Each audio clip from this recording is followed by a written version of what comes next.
Hello and welcome everyone to Silver Asset of the Day for the 22nd of October 2021, presented by myself, Phil Carr, at the Gold and Silver Club. So as we get towards the end of the week here, what do you need to be aware of? Well, first of all, silver prices for October, they're up 9%. Over the last week, they're up 3.5%, which is very common for the month of October, for silver, for gold, for platinum to perform very well, especially once you get past the 1 week national holiday, Golden Week holidays in China at the beginning of the month. Typically, as we go into a new quarter, once you get that holiday out the way, you see these slingshot moves higher for platinum, for silver, for copper and gold. We've seen all of that play out. As you know, over the last week, we've banked 1,500 points on our long position on copper. So of course, for every one lot contract that you'll be trading, that's $15,000 of profit. For every 10 lot contract you'll be trading, that's $150,000 of profit. So silver, gold, platinum, we've seen all of these markets capture bid over the month of October.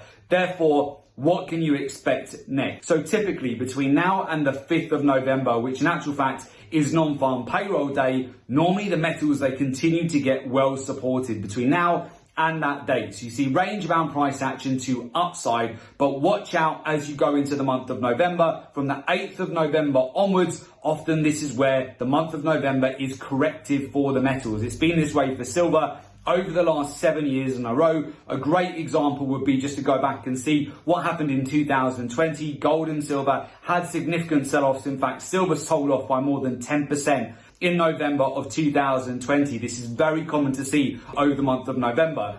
What does that mean right now? It means that silver has had a strong move here over this month in October. However, don't get lulled into a bull trap here, expecting this to be the beginning of a much bigger moonshot to the upside, because typically this time of year, we are due another correction lower before we get that bigger move higher at the end of the year and then into the first quarter of 2022. So I do want to put that on your radar. At the moment with silver, we're finding resistance around $24.50 per ounce. You've got support coming in around $23.75 per ounce. In the short term, I expect silver to continue to get some support here, certainly until we get into the beginning of November. Again, this time last year, you did see strong moves right at the end of the month, especially for gold. It broke out to $1,960 per ounce last October, before then breaking down 2,000 points over the month of November. So again, don't get lulled into a bull trap here. Don't get FOMO and end up buying in right at the top of the move at the end of the month or beginning of November,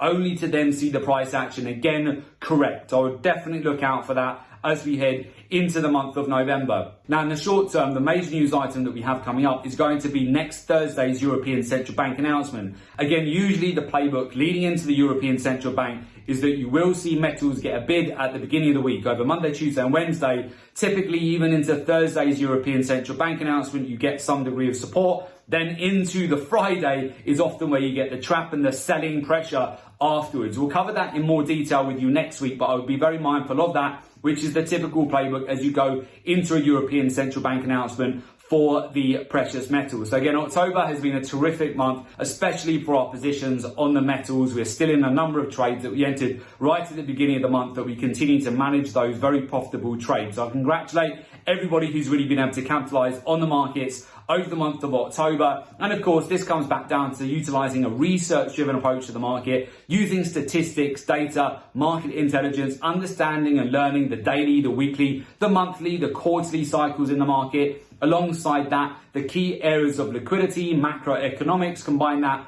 with intermarket correlations, the ratios in the market, sentiment, and of course, alongside that, the biggest news items which will have the biggest impact on each commodity, and then learn and understand how the hedge funds, money managers and banks and institutions are positioned in the market. That will help you massively to get an edge. So with that, if you would like to join our community of successful traders, learn the research-driven approach to the market and join our professional mentorship program, there is an opportunity for you to do so. Just make sure you click on the link below today's report in order to make an application to join our professional mentorship program.